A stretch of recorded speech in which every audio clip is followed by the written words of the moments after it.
Princess Maud of Wales, more formally known as Princess Maud Charlotte Mary Victoria, was the third daughter and fifth child of Albert Edward, Prince of Wales, and Princess Alexandra of Denmark. Her father was the eldest son and heir of Queen Victoria, and eventually succeeded to the British throne as King Edward VII. Her mother, the beautiful and popular Alexandra, was the eldest daughter of King Christian IX of Denmark and Princess Louise of Hesse-Kassel. Maud was born on November 26, 1869, at her family's home of Marlborough House in London. The Prince and Princess of Wales went against tradition by not naming their youngest surviving child after any particular close relative. Maud was simply a variant of the old German name of Matilda, which had its roots at Anglo-Norman history. On the other hand, Maud's middle names were attributed to some of her female relatives. Charlotte was for her maternal great-grandmother, Princess Charlotte of Denmark, and Victoria was for her paternal grandmother, Queen Victoria. Maud's older siblings were Prince Albert Victor, Duke of Clarence and Avondale, King George V of the UK, Louise, Princess Royal and Duchess of Fife, and Princess Victoria.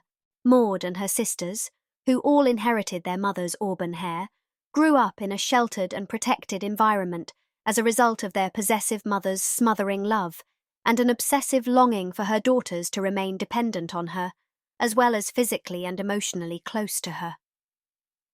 Because of this controlling environment, Maud and her two older sisters, they were collectively called the Wales girls, had trouble socializing or relating to family outsiders. It also didn't help that the Prince and Princess of Wales gave their daughters only a limited education. Although Maud's older siblings called their childhood oppressive and stifled, Maud always looked back on her upbringing fondly and happily. She was certainly the rebellious child, for she was known for her tomboyish nature, her lively spirit, and her endless energy. The young Maud was even the first British princess to openly ride a bicycle, much to her dignified paternal grandmother's displeasure. She was her father's favourite child, and both loved to ride and play sports. Maud even earned the nickname Harry after her father's friend in the Royal Navy, an admiral who was particularly praised for his bravery during the Crimean War. Maud and her family often went to her mother's native Denmark to visit her maternal relatives at their annual family reunions, where she got to know her Danish cousins, aunts and uncles.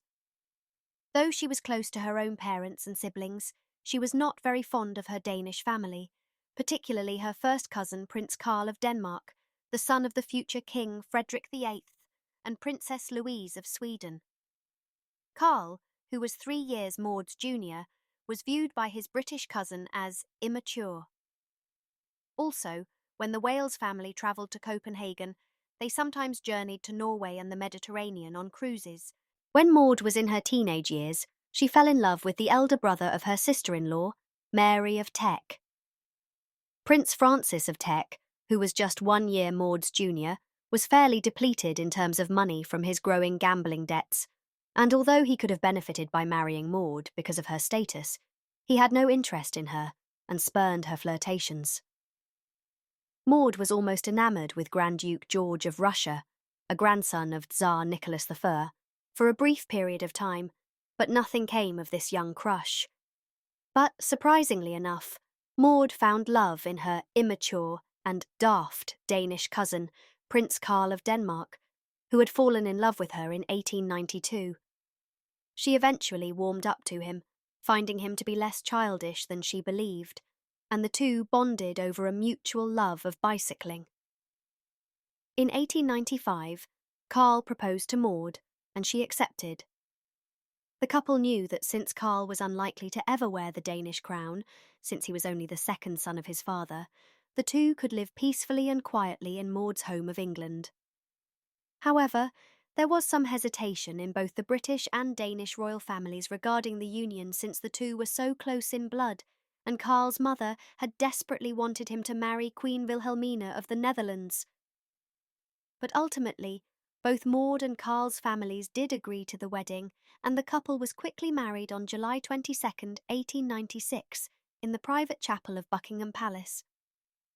Maud was 26 at the time of the wedding ceremony, while Carl was a few weeks shy of his 24th birthday. The couple's first few years of marriage were peaceful, just as Maud wanted.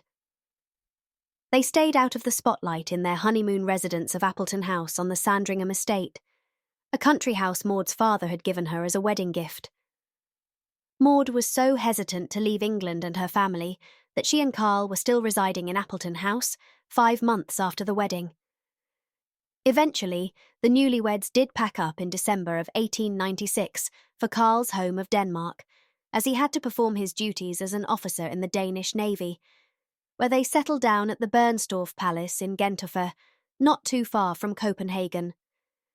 But even here, Maud was not comfortable with her strange surroundings, and would travel back to England to visit her family as often as possible, especially when the bitter Danish winters rolled through. Less than 5 years after Maud married Prince Carl, her grandmother died in January of 1901, and her father was crowned as King Edward VII of the UK, making her the daughter of a sovereign. It was in England at Appleton House that Maud gave birth to her only child on July 2nd, 1903, a son named Prince Alexander. In June of 1905, the almost century-long union between the countries of Sweden and Norway was dissolved by the Norwegian Parliament, the Storting. Norway then began to look for suitable candidates for the newly independent Norwegian crown, and because of Prince Carl's descent from past Norwegian monarchs, and his wife's high status in the British royal family, he became the great favourite for the throne. After a plebiscite in November, where 79% of the Norwegian people voted in favour of Carl, the Danish prince formally accepted the crown. Carl arrived in his new kingdom on November 25th, 1905, along with his wife and their 2-year-old son. 2 days later, he took the oath of succession and was crowned as King Haakon VII. Prince Alexander's name was changed to Olaf, and he became the crown prince and heir to the throne. Maud, now the Queen Consort of Norway at the age of 36, didn't change her name, but she and her husband were both crowned in a coronation ceremony on June 22nd, 1906, at the Nidaros Cathedral in Trondheim. Although Maud had never wanted to be a queen, and her home country of Britain always held a special place in her heart, she recognised her importance as her husband's consort to integrate her family into Norwegian culture and society. She made sure that she and her husband were photographed in Norwegian folk costumes and engaging in winter sports like skiing. Like her mother, she used clothes and jewellery as a tool to create a regal impression.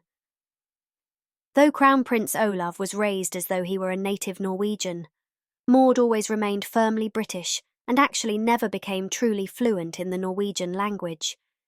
Queen Maud appeared to have a small and discreet public presence, but in all actuality, she had a firm grip over familial and ceremonial matters behind closed doors.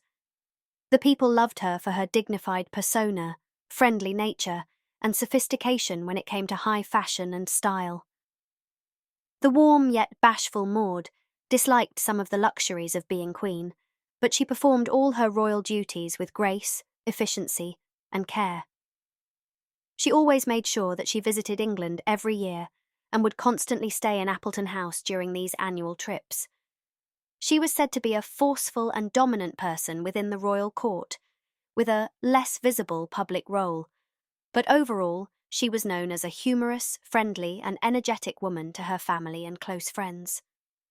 Maud took a special interest in charities, especially those that involved animals and children, and supported Norwegian musicians and artists. During World War I, she founded the Dronningens Hjelpekomité, the Queen's Relief Committee, which was designed to help people suffering from very trying conditions caused by the war. She also became active in the fight for women's rights and promoted the cause for welfare of single women. Maud became the last surviving child of Edward VII and Alexandra of Denmark, when her final remaining sibling, King George V, died in January of 1936. Maud's last public appearance in Britain as at the coronation of her nephew, King George VI, in May of 1937 at Westminster Abbey. During the ceremony, the elderly Queen Consort of Norway sat with the Queen Dowager Mary of Teck and her niece, Mary, Princess Royal, in the official royal pew of the Abbey.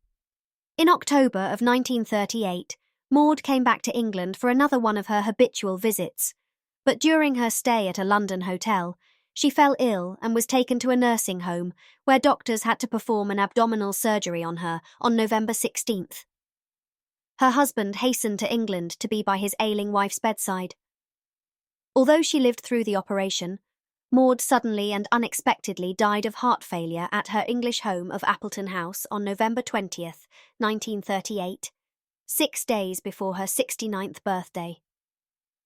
Maud of Wales, the Queen Consort of Norway and a princess of the United Kingdom, was laid to rest in Akershus Castle in Oslo.